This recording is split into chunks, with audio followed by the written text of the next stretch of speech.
안녕하세요. 코피앤톡입니다. 오늘도 와주셔서 감사드리고요. 바르세요. 읽어보겠습니다. 몸이 불편한 사람들에 관련된 사건은 늘상 이슈가 되곤 하죠. 저도 당사자인 아들과 함께 지내고 있어서 그런지 그런 뉴스들을 보게 되면 눈을 돌리지 못하겠더군요. 아들은 일찍이 남편을 잃고 지내던 책에 내 삶의 전부라고 말할 수 있는 보물이었거든요. 처음 아들이 휠체어 신세를 지게 되었을 땐 아들과 비슷한 사연이라도 들으면 가슴이 미어지듯 아팠어요. TV에서 씩씩하게 걷는 아들 또래를 보면 왜 우리 아들이 이런 사고를 당해서 다리를 잃어버려야 했나 하는 생각도 많이 났었죠. 어찌 보면 그게 그들에게는 너무나 당연한 일상이었을 텐데 말이에요. 예전에는 저도 일반 사람들과 비슷한 생각을 가지고 있었어요. 몸이 불편한 사람들은 불쌍하다, 도와줘야 한다 등의 생각 말이에요.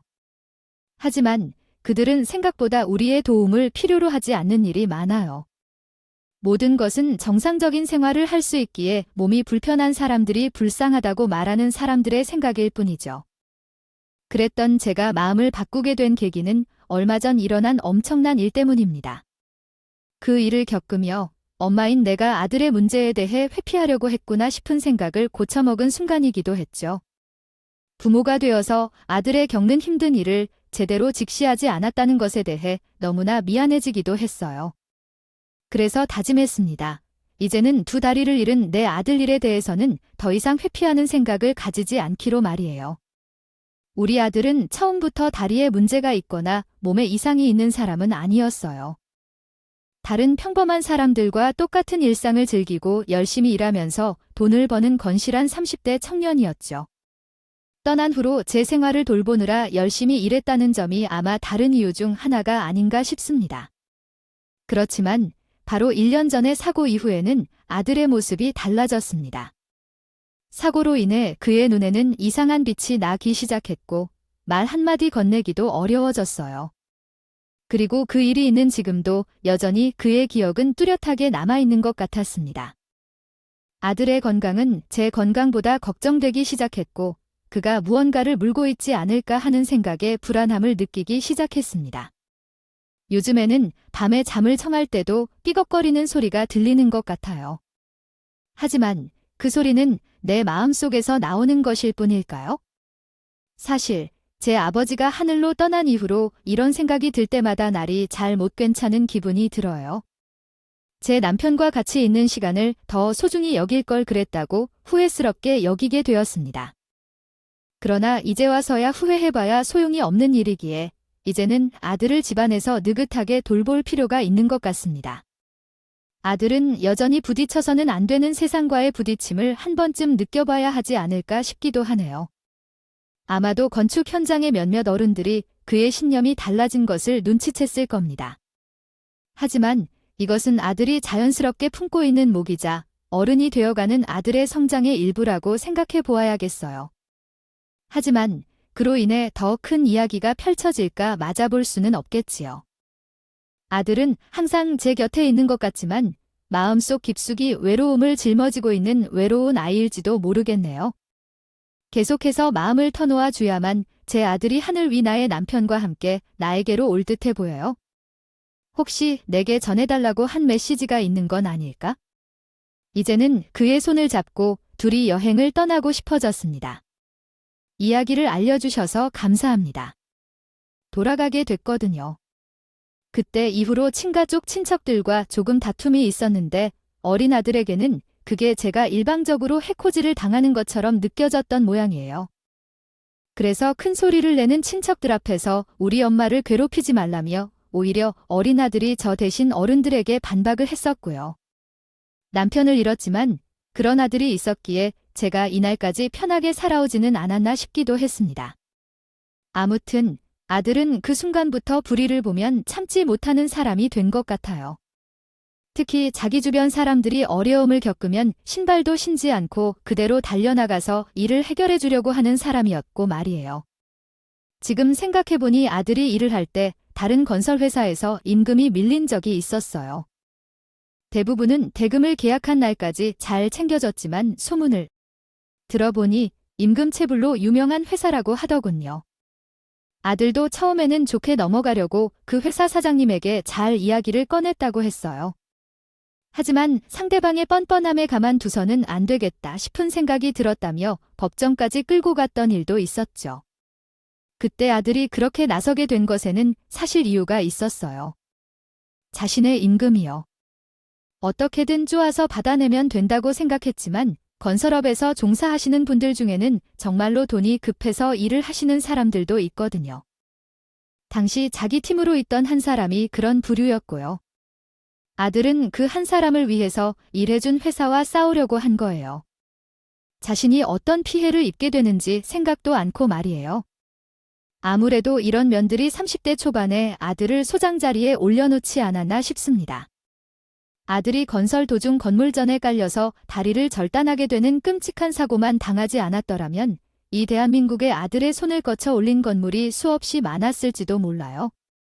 저도 이렇게 힘이 들었는데 당사자인 아들은 얼마나 자괴감이 되고 고통스러운 나날을 보냈겠어요. 사고 이전에는 화목한 훈기만 들었던 우리 집에는 사고 이후로 나의 한숨과 아들의 통증을 호소하는 비명만이 가득하게 되었죠. 사고 이전의 아들은 정말 가정적인 남자였어요. 대한민국에 이런 남자는 흔치 않다고 말할 정도로 집안의 모든 일을 본인이 다 도맡아서 할 정도였죠. 매번 고사 현장에서 힘들게 일하고 들어와서 닉은 내가 힘들다며 하나라도 젊은 자신이 다 하겠다며 모든 일을 제 손에 거쳐서 하던 그런 아이였어요. 그렇게 활동적이던 사람이 다리를 잃었으니 제 심정은 어떻겠나요? 억장이 무너지는 것 같았죠? 지금 생각해도 이때는 제가 너무 이기적이었다는 생각이 들어요. 그때의 아들은 굉장히 예민한 구석이 있었는데 특히나 내가 아들에게 지나치게 신경 쓰는 부분들이 있으면 그것을 꼬투리로 화를 내곤 했어요. 저도 저 나름대로 그런 아들에게 너무 속상했죠. 부모니까 당연히 다친 자식을 보면 손이 먼저 나가고 머리로 생각하는 것보다 발이 먼저 걷고 있는 게 당연하잖아요. 그런데 어느 날 아들이 제 손을 뿌리치면서 이렇게 말하더군요. 엄마, 바보야? 내 인생은 내가 알아서 할게. 그러니까 엄마는 엄마 인생 좀 사세요. 내가 사고를 당한 게 엄마 탓은 아니잖아. 그런데 왜 자꾸 엄마 인생을 다 나한테 허비하려고 하는데 그러면 내가 그런 엄마한테 고마워할 것 같아요. 아니, 나 그런 엄마를 볼 때마다 가슴이 너무 아파와. 내가 더 아프다고 없던 죄책감도 생겨. 그리고 미안해서라도 진짜 아파서 소리 지르고 싶은데도 입 밖으로 소리도 못 내겠어. 그러니까 제발 나 좀 내버려둬요. 그 순간 아차 싶긴 했습니다. 아들이 내가 하는 행동으로 죄책감까지 느낀다고 하니 눈에서 나도 모르게 눈물이 뚝뚝 흘렀어요. 그런데 아들은 본인의 속마음을 말한 것일 뿐인데 제가 갑자기 눈물을 흘리면서 오니까 본인이 더 당황한 모습을 보였어요. 그러면서 혼자서 중얼거리면서 욕을 하더니 그대로 방문을 열고 방을 나가버렸습니다. 아무래도 창고로 쓰고 있는 빈 방으로 들어가서 문을 잠근 모양이었어요. 저는 이전과는 다른 아들을 지켜보면서 도통 어떻게 대해야 할지 알지 못한 채 나날이 힘든 날을 보내고 있었어요. 그러던 중 제게 한 줄기 빛처럼 다가온 사람이 있었어요. 바로 아들이 다니던 병원에서 일하는 의사였죠. 처음에는 아들의 담당 의사도 아닌 사람이 갑자기 제 팔을 잡으니 무슨 일인가 싶었어요. 그때 저는 아들의 재활운동을 기다리며 로비에서 왔다 갔다 하고 있었거든요. 그런데 어떤 하얀 가운을 입은 의사가 다가오니 의문스러울 뿐이었죠. 저기요, 지금 그 사고로 다리 잃으신 분 재활운동 기다리시는 어머니 맞으시죠? 네네, 그런데 혹시 누구신지요? 저희가 어디서 뵌 적이 있나요? 여기서는 고개를 끄덕이는 저를 보더니 작게 한숨을 내쉬었습니다. 그러더니 제 손을 이끌고 사람이 많지 않은 구석으로 끌고 가더군요. 저는 낯선 사람의 기이한 행동에 손을 빼려고도 했지만 그 눈빛이 간절해서 그냥 같은 성별이니 별일이야 있겠어 싶은 마음으로 따라갔어요. 어머니, 잠깐 이쪽으로 와 보시죠. 제가 수상하고 이상해 보이실 거 알아요. 그런데 갑자기 이렇게 인사를 드리게 되어서 죄송합니다. 사실 저 어머니, 아드님과 결혼하고 싶어요. 갑자기 제 아들과 결혼을 하고 싶다며 저의 손을 감싸주는 여우사 이게 무슨 상황인지 당최 이해가 가지 않아서 멍하니 그 의사의 말을 듣고만 있었습니다. 믿기지 않는 거 압니다. 요즘 세상에 몸이 불편한 사람 누가 선뜻 만나려고도 얘기했어요. 충분히 어머님이 의심하시는 마음 이해합니다. 하지만 믿어주세요. 그 사람 정말 제 이상형이에요. 저한테는 그냥 몸이 불편하다는 생각보다는 몸이 조금 불편한 사람이고요. 보시다시피 직업적으로 불편한 사람들이 많이 만나는 사람이에요. 어느 정도는 충분히 다 인지하고 있습니다. 또 몸이 불편하다고 사람 성품 어디 가나요? 좋은 사람이라는 사실은 달라지지 않아요. 적 믿기지 않으시면 제가 평생 그 사람 주치에 할 테니까 제발 한 번만 도와주세요. 네, 젊고 미래가 촉망받는 직업도 가진 여자가 몸도 불편한 우리 아들을 사랑한다면서 나서니 도무지 믿기지가 않았어요. 제가 계속 미심쩍은 표정을 하니 그 의사도 계속 적극적으로 자신과 제 아들을 이어달라며 자리를 한 번 마련해 달라는 식으로 제게 부탁하는 부탁을 계속하더군요. 저요, 나쁜 의도를 가진 사람도 전혀 아니고요. 남자가 돈을 벌어서 가정을 지켜야 한다는 가부장적인 사상을 가진 사람도 아닙니다. 남자가 돈 좀 못 벌면 어때요? 제가 이렇게 머리가 좋은데, 그렇죠? 저 절대 그 사람에게 돈 벌어오라고 강요하는 일 없을 거고요. 어머님도 제가 잘 모시겠습니다.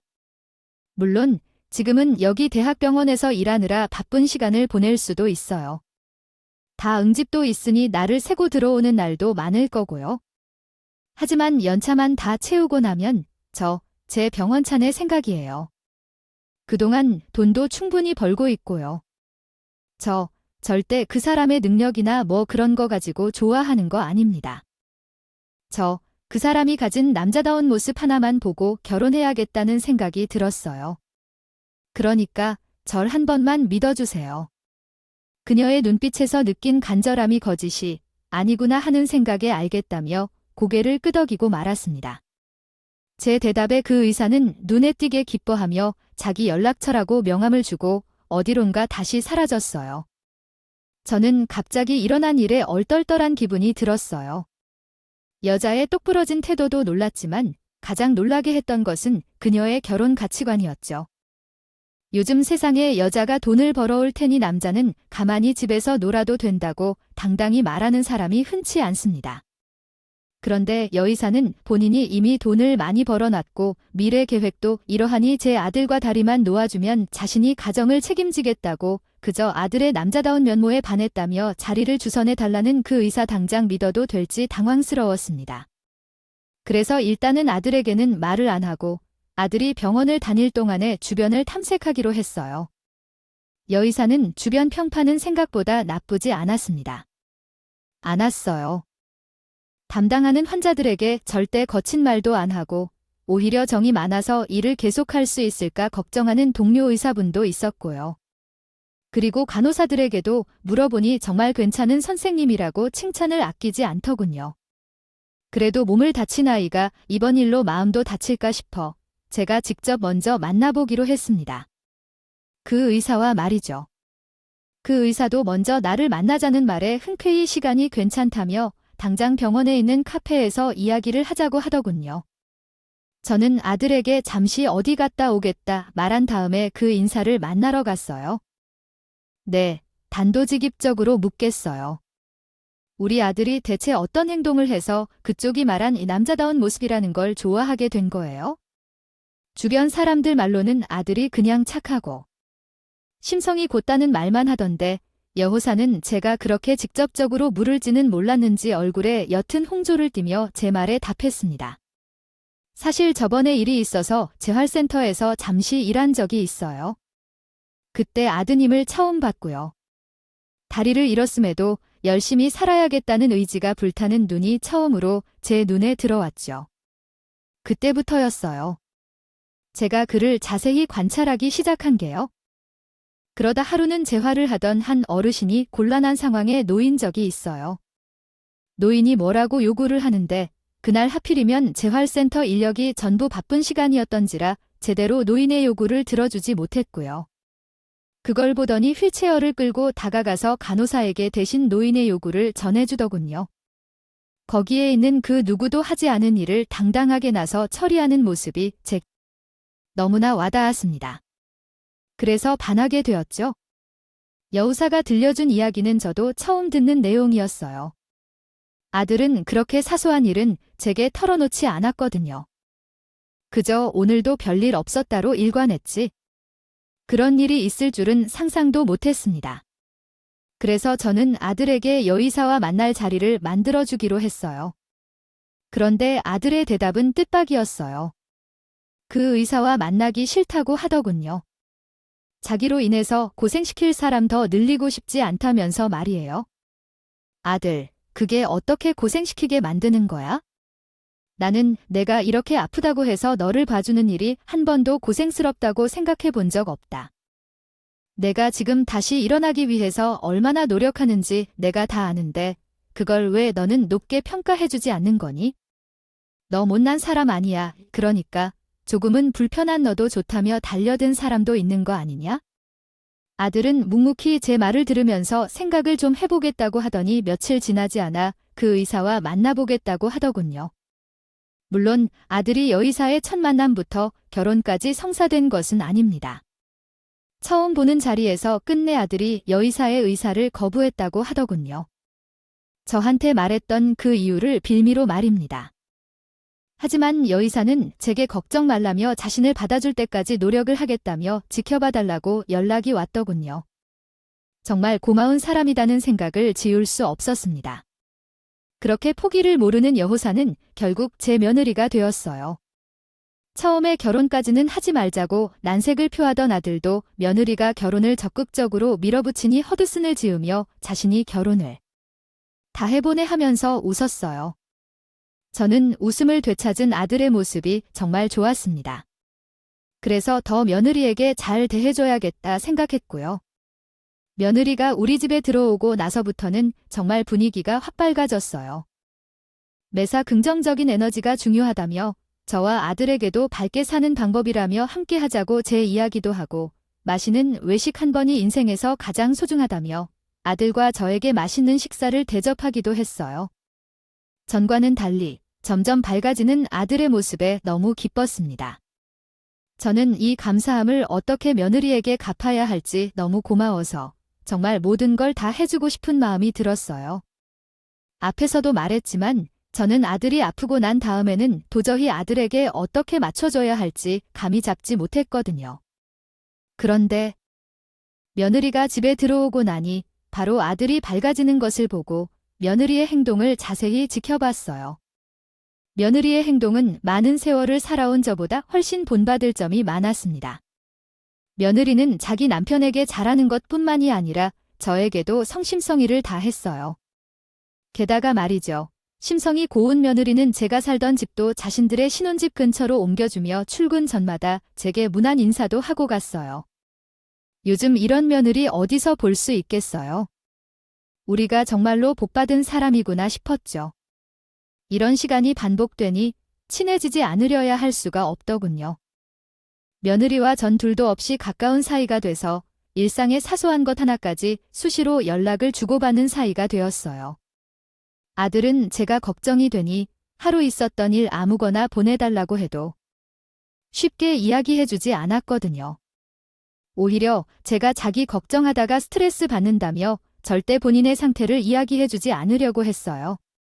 그래서 더 며느리와 가까워지게 되었던 것 같아요. 며느리는 저에게 딸이자 아들의 아내예요. 훌륭한 의사이며 은인이기도 했죠. 그러던 어느 날 며느리가 사전에 연락도 없이 갑자기 짐 가방을 들고 와 며칠만 신설해지겠다고 온 것입니다. 평소 너무 다른 행동에 놀라서 물었죠. 아니, 무슨 일이니? 집에 무슨 일이라도 있어? 제가 물으니 갑자기 어깨를 들썩이면서 눈물을 보이는 거예요. 무슨 일 있구나. 그렇지. 우리 아들이 그랬니? 아니면 직장에서 무슨 일이라도 있었어? 나한테 다 말해봐라. 얼른 어머니, 저 다 놔버리고 싶어요. 이 말이에요. 저한테 그렇게 다정하고 남자는 어떤 그 사람이요? 얼마 전에 제가 별장에 놀러 갔다 오겠다고 했잖아요. 그날 사소한 일이 하나 있었거든요. 전 그 사람 생각해서 별장까지 얻어서 큰 맘 먹고 놀러 간 거였는데 같이 가다가 잠시 별장 위치 찾아보려고 자리를 비웠는데 그걸 가지고 자기를 일부러 버리고 갔다는 거예요. 제가 계속 실수로 길을 잃었다고 믿어달라고 그렇게 애원했는데 그런데 더 슬픈 건요. 직장 동료하고 연락만 주고받아도 제가 바람을 피우고 있다고 의심하고 있는 거예요. 직장까지 찾아와서 제 손을 붙들고 저놈이랑 바람 피우고 있었냐고 몰아가고요.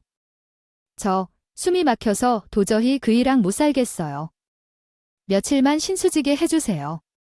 며느리의 말로는 아들이 의처증 있는 사람처럼 자신의 일거수에 일투족을 자꾸 신경 쓰기 시작했다는 거예요. 아무리 결혼을 해다지만 아내가 절대 남편의 소유물이 될 순 없는 거잖아요. 내 자식이고 뭐고 봐줄 수 없었어요. 아니, 그런 일이 있었니? 그놈은 내 아들이지만 정말 못된 놈이구나. 어떻게 쟤야 내가 하는 말을 전부 의심할 수가 있어? 일단 의심하기 전에 제대로 대화부터 했어야지. 내가 아들을 잘 키웠다고 생각했는데 아니었나 보다. 너한테 정말 미안하구나. 내가 널 불면목이 없다가 이후 며느리가 계속 이야기를 쏟아냈는데 아들은 며느리가 하는 행동 하나하나마다 오아 보이기 시작하고 최근에는 그런 오해가 쌓여서 이런 일이 벌어지게 되었던 거예요. 그래서 저는 힘들어하는 며느리를 다독여주었죠. 며칠이 지나고 아들과 며느리의 냉전이 길어지고 있었을 때 저는 도저히 두고 볼 수 없다 싶어서 입을 열려고 했죠. 그런데 와중에도 착한 며느리는 별장으로 아들과 함께 가서 대화로 잘 풀어보겠다면서 먼저 집을 나섰고 제게 아들에게 꼭 전해달라며 부탁하더군요. 그래서 저는 한 걸음에 아들이 있는 집으로 갔습니다. 너는 그게 그렇게 힘드니? 너 그렇게 나쁜 놈이었어? 내가 널 그렇게 가르쳤니? 나는 절대 여자를 소유물이라고 생각하면서 사생활까지 터치하는 나쁜 놈으로 널 교육한 적이 없다. 그러니까 당장 별장에 가서 내 아내와 대화라도 나누고 와. 아들은 제 말을 들은 채도 하지 않았고 오히려 화를 삭히는 듯이 눈을 질끈 감았어요. 저는 그런 아들의 모습에 더 화가 났죠. 아이 너. 대체 왜 이러는 거냐? 며느리 같은 여자가 세상에 또 있을 것 같니? 너처럼 몸이 아픈 사람에게 며느리만큼 잘해주는 사람이 어디 더 있을 것 같냐는 말이야. 내가 너라면 아내한테 넙죽절이라도 하고 모셨을 거야. 밖에서 돈 벌어서 가정 책임지지 남편 재활운동도 없지? 시어머니한테 잘하지? 뭐가 그렇게 불만이라서 지금 이러는 거야? 제가 이렇게 화를 낸들 아들의 태도는 변하지 않더군요. 별장만 다녀와라 이야기라도 해보라는 그 행동 하나가 그렇게 어려웠을까요? 아들은 제가 말이 길어지기 시작하니 더는 듣기 싫다는 듯이 방으로 들어가서 방문을 잠가버렸습니다.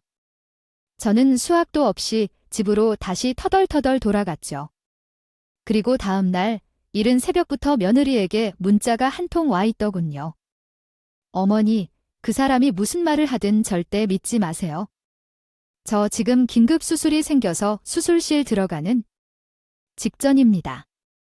오래 걸리는 수술이라 이후 답장이 힘들 수도 있어요.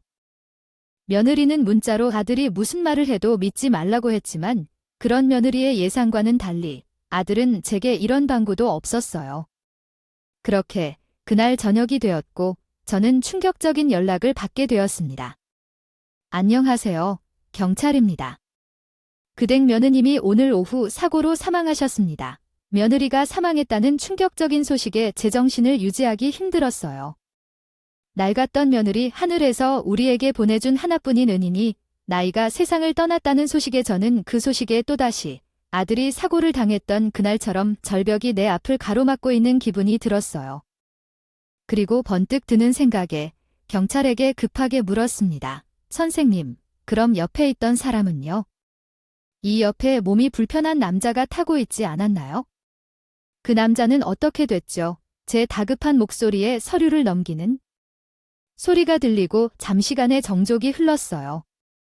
저는 그 정적이 마치 수십 시간이 지난 듯한 느낌이 들었습니다. 탁하는 소리와 함께 경찰에게 답변이 왔어요. 지금 서류를 찾아보니 그런 사람은 없는데요. 경찰의 답변에 저는 확인해 주셔서 고맙다는 말을 남기고 급하게 아들에게 전화를 걸었죠. 몇 번의 신호음 뒤에 아들은 바로 전화를 받았습니다. 여보세요. 왜 또 잔소리 하시려고 전화하셨어요? 평소와 같은 멀쩡한 목소리. 저는 안도의 한숨을 내쉬며 아들에게 물었죠. 너네 아내랑 같이 별장에 간 것 아니었어? 분명 아침에 나한테 너랑 온다고 문자가 왔는데. 너도 도대체 별장에서 어떻게 혼자 온 거니? 대체 어떻게 된 거야? 다급한 채 목소리에도 아들은 어이없다는 듯이 헛웃음을 내뱉으며. 무슨 소리예요? 나 재회 중이야. 끊어요 하고 툭 전화를 끊어버리더군요. 그렇게 끊어버린 뒤에도 계속해서 아들에게 전화를 걸었지만 아들은 제 전화를 받아주지 않았어요. 저는 아들의 괘씸한 행동이 안 되겠다는 생각이 들었고 바로 도망치듯 짐을 싸서 연락이 왔던 경찰관이 알려준 지방병원으로 내려갔습니다. 자기 아내가 죽었다는 듯 지금 남편이 돼서 분명 아들도 나와 같은 경찰에 연락을 받았을 텐데 내 아들이지만 정말 남편 구실을 하나도 못하는 놈이었었구나 싶었죠. 생각해보세요. 자기 아내가 별장에 내려갔다고 한 지가 얼마인데 집에 돌아오지 않으면 당연히 걱정을 하는 게 부부의 도리 아닌가요? 아니, 친구나 아는 사람이라도 소식이 없으면 걱정이 돼서 전화라도 한 통 했을 겁니다. 그런데 남편이라는 놈은 전화는커녕 찾을 생각도 안 하고 태연하게 재활이나 받고 있으니 분통이 터지더군요. 그렇게 도착한 병원에서 문의 결과를 기다리는 동안 아들의 머리라도 때려주고 내려올 걸 싶은 마음이 가득 들던 그 순간이었어요.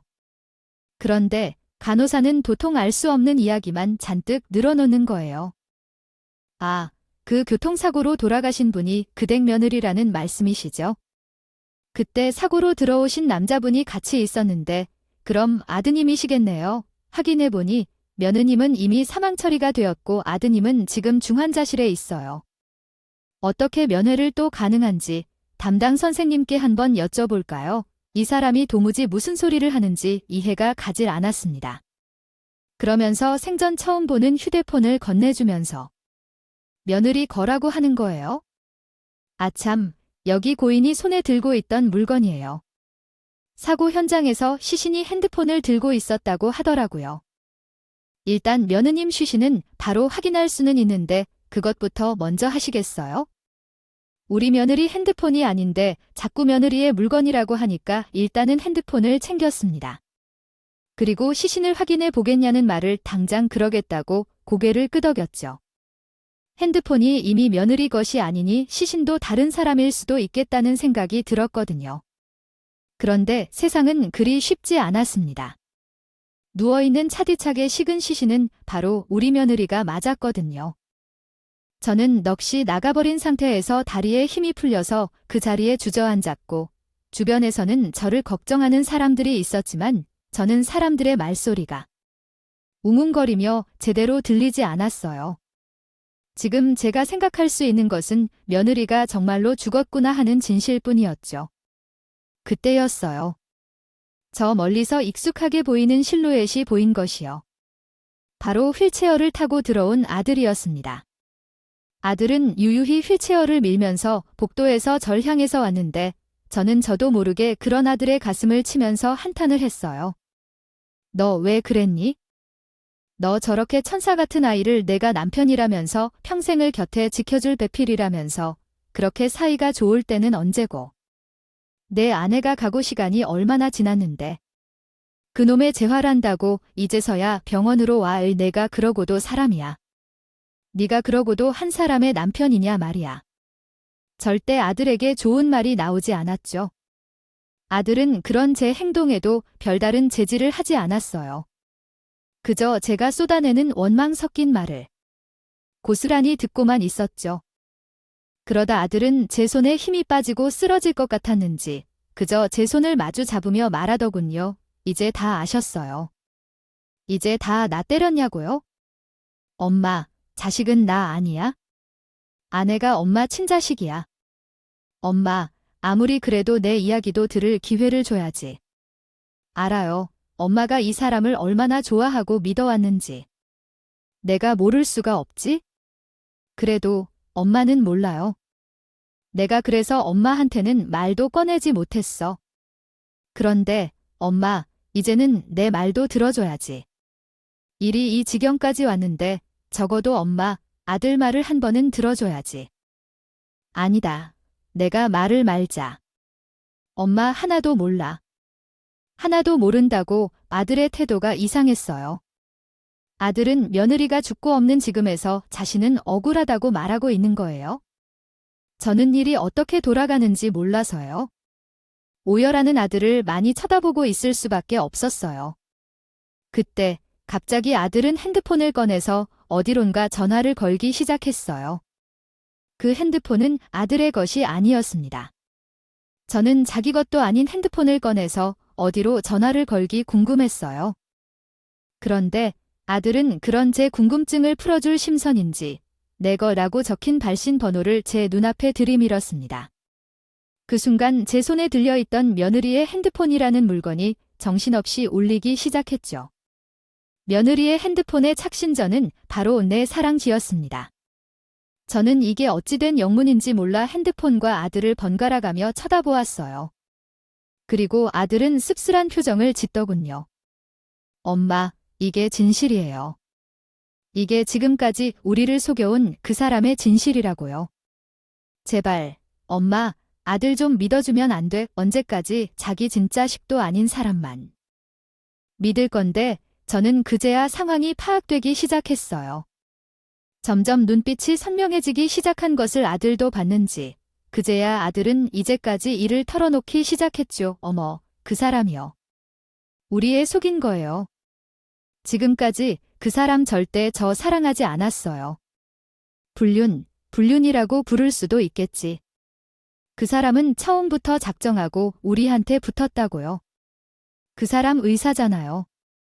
그래서 나라에서 몸이 불편한 이들에게 어떤 혜택이 있는지 엄청 잘 알고 있더라고요. 저한테 그동안 무슨 서류다 뭐다 해서 많이 작성시켰는데 그 다 나라에서 주는 복지금이었어요. 그것 전부 저 사람이 홀라당했고요. 게다가 첫사랑 아주 뻔뻔하게 자기 직장에서 연애를 하고 있더라고요. 내가 모를 줄 알았나 봐요. 내가 다리를 못 쓰는 거지 머리까지 못 쓰는 거 아니잖아요. 아니잖아요. 그래도 나 참으려고 했어? 그냥 참고 살려고. 엄마가 너무 좋아하니까 엄마가 일로 더 상처를 받을 테니까. 그런데 도무지 안 되겠어? 나 이제는 엄마도 나도 속이고 싶지 않아요. 이제 제가 이 병원에 도착해서 들었던 이야기들의 퍼즐이 맞춰지기 시작했습니다. 며느리는 우리를 이용만 했고 며느리의 핸드폰이라는 물건은 불륜 때만 쓰던 두 번째 핸드폰이라는 것을요. 그리고 지금 중환자실에 있는 남자는 며느리의 불륜 대상, 바로 아들이 말한 동료 의사고요.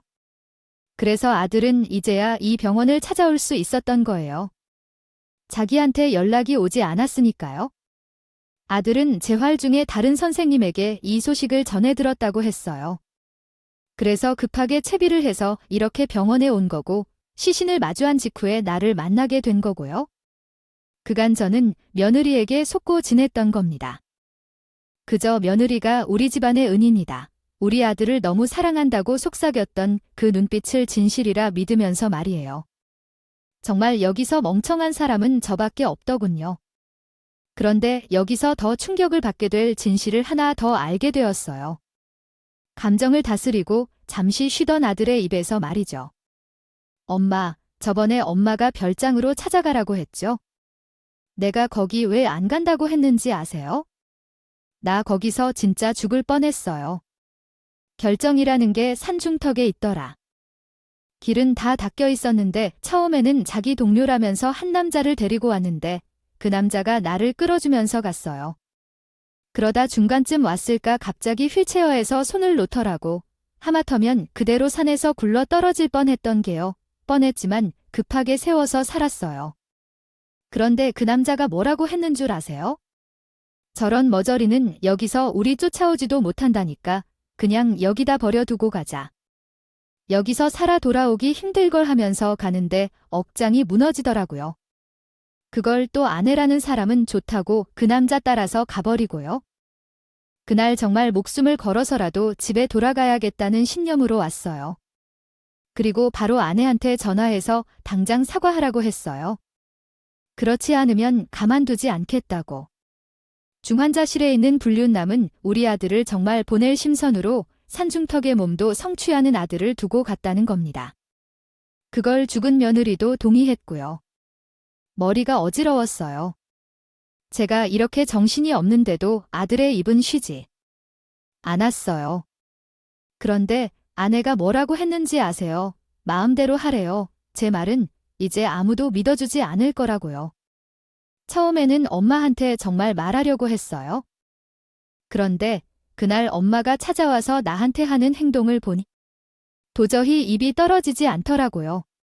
정말 아내의 말대로 나를 믿어주는 사람이 없겠구나 싶었어요. 난 그래도 엄마가 아끼는 사람이니 한 번은 기회를 주자 싶었는데 그런데 이미 기회를 주기도 전에 모든 사람들이 아내의 편으로 돌아서 있더라고요. 그러니 내가 어떻게 하겠어. 그냥 재월이나 하면서 내가 할 수 있는 일이라도 해야지. 울지도 않고 담담하게 자신의 말을 내뱉는 아들. 그런 아들을 믿어주지 못했다는 것이 못내 마음에 걸려 저는 방금 제가 때렸던 아들의 가슴을 어루만지며 아들에게 말했습니다. 내가 못난 놈이다. 세상에 하나뿐인 내 흔적을 믿지도 못하고 다 나뿐이 내 편이 있다고 굳게 믿고 있던 어른이 너 주지 못했어. 이 못난 엄마를 용서하렴 길게 말도 안 했습니다.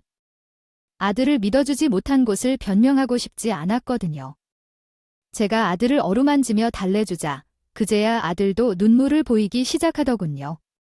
저는 한참을 그렇게 병원 복도에서 서로를 안고 눈물을 흘렸어요. 그저 저는 아들에게 미안하고 이런 상황이 되어도 엄마 걱정 하나 덜어주겠다며 집을 닫고 있던 아들이 대견스러웠습니다. 두 다리를 잃고 삶의 기력도 잃었던 아들, 그저 사람만 준 것도 고마웠던 아들인데 내가 이런 아들에게 무슨 짓을 했나 싶어 너무 미안했습니다. 아들 상처 많이 받았니? 둘 다 눈물을 그치고 조금씩 마음의 여유가 생길 쯤 저는 아들에게 물었습니다. 아들은 대답하지 않았지만 이미 깊은 상처를 받았다는 것을 알았죠? 이번 일이 너한테 얼마만큼 상처를 남겼는지는 모르겠구나. 나도 참 바보 같아. 왜 그렇게 사람을 쉽게 믿어서 하나뿐인 내 아들의 가슴이 대못을 받고, 그치? 그래도 아들 이미 저 세상 간 사람이야. 우리에게 남긴 상처의 대가를 돌려받을 수는 없는 사람이야. 그런 사람에게 괜히 마음만 남기면 너나 나나 둘 다 평생 마음이 편치 못할 거다. 그러니까 우리 이왕 이렇게 된 거 며느리는 잘 마무리해서 보내주셨구나. 이 엄마 말 무슨 뜻인지 알겠지? 복잡한 표정의 아들, 며느리가 나쁜 사람이었어도 그건 우리에게 해주었던 고마움과 미련은 분명 아들에게도 있을 겁니다. 저는 아들에게 더 이상 깊은 상처를 남기고 싶지 않았어요. 아들도 그런 제 마음을 알았는지 그렇게 하자고 고개를 끄덕이더군요. 쉽지 않은 결정이지만 단호한 눈빛을 한 아들을 보니 제 마음은 한결 가벼워지더군요. 저희는 그렇게 며느리를 보내며 아무것도 남기지 않으려고 무던히 애를 썼어요. 저희 아들 이야기를 듣게 된 제 친정 식구들은 며느리가 벌을 받은 거라고 혀를 끌끌 쳤어요. 어떻게 아픈 사람을 이용해 먹을 수가 있냐고? 아픈 사람을 2번 죽이는 행동을 한 못된 사람이었다고요. 며느리의 친정 부모님 또한 어떻게 알게 되었는지 이 모든 사실을 알게 되었고 본인 딸이 저질렀던 행동들을 사죄했어요. 아마 본인들이라도 사죄를 해야 하늘나라에 간 며느리가 그곳에서 죄값을 좀 더 덜 받지 않을까 싶었나 봐요. 며느리의 친정 부모의 사과가 진심이 아니라고 해도 어찌됐든 내 아들에게 말로는 사죄를 빌었으니 그걸로나마 위안을 삼으려고 합니다. 그리고 며느리와 불륜을 저지른 중환자실에 있었던 그 남자에서는 결국 식물인간이 되었다는 소식을 나중에 들었어요. 비극을 초래한 불륜이었죠. 저는 요즘 아들의 몸이 불편한 곳에 대해서 이해하기 위해 노력하고 있어요. 장애라는 것이 얻은 사람뿐만 아니라 주변의 사람들도 힘들게 할 수 있다는 것을 이번 일을 통해서 확실히 알게 되었거든요. 그래서 아들의 몸이 불편한 걸 있는 그대로 받아들이는 연습을 하고 있어요. 지금에서는 생각합니다. 아들이 몸이 불편하다고 내 잣대로 아들을 약자로 만들어버린 게 이번 일의 화근이 아니었을까 하고요. 그건 전부 제 편견이었던 거죠. 물론 힘들지 않은 것은 아니에요. 아무래도 제가 전적이 있으니 아들과의 신뢰도 쉽게 회복될 수 있을 거라는 생각은 하지 않습니다. 전 그저 지금 아들이 나와 살아주는 그것만으로도 고맙고 감사하게 여기고 있어요. 아들을 내몰았다는 사실은 지금도 아들의 앞에서 머리를 바닥에 찍고 사과하고 싶은 마음이 들게 만들거든요. 하지만 이젠 그런 어두운 생각들로 아들을 힘들게 하지 않으려고요. 아들의 아픔은 엄마인 저부터 제대로 직면할 수 있어야 하지 않겠어요? 그러려면 마음을 굳게 먹어야 하니까요.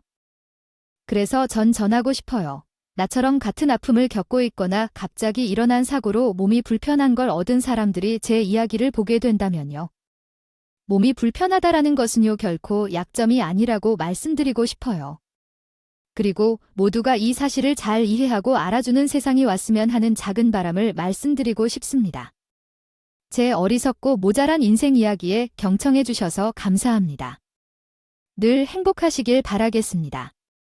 지금까지 커피앤톡이었습니다. 오늘도 끝까지 함께 해주셔서 감사하고요. 다음 영상으로 또 찾아뵙겠습니다.